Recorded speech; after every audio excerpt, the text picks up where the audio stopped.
Guys এখানে একটা প্লেয়ারকে অনেকটাই ড্যামেজ দিয়ে দিই, কিন্তু কিলটা একটা স্টিমার চুরি করে নেয়। স্টিমারটা ছিল রিজনে আর তার 5টা বুয়া স্টিক ছিল। ভাবলাম তার এই বুয়া স্টিক ভেঙে আজকে কিল চুরি করার রিভেঞ্জ নিব। তো এখানে স্টিমারটার সাথে 1v1 করছিলাম আর আমি অন্য সাইডে ফায়ার করে তাকে বোকা বানানোর ট্রাই করি।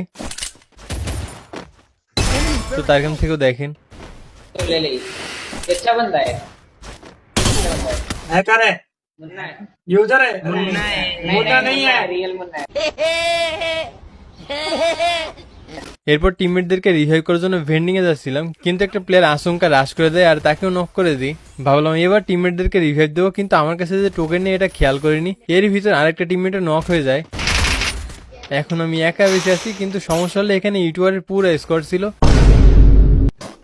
যে জন্য কোনো রিস্ক নিতে চাচ্ছিলাম না। ভাবলাম জোনের ভিতরে গিয়ে রিভাইভ দেওয়া লাগবে। তো পোসিনোকে যাওয়ার সময় দূরে একটা এনিমি দেখতে পাই আর তাকে এখান থেকে নক করে দিই।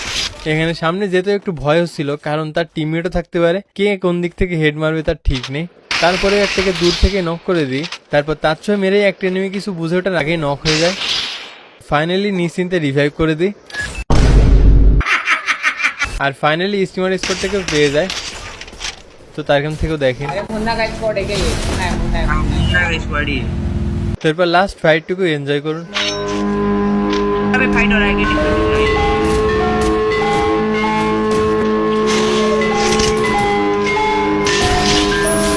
कैच बचा ले, कैच बचा ले, कैच बचा।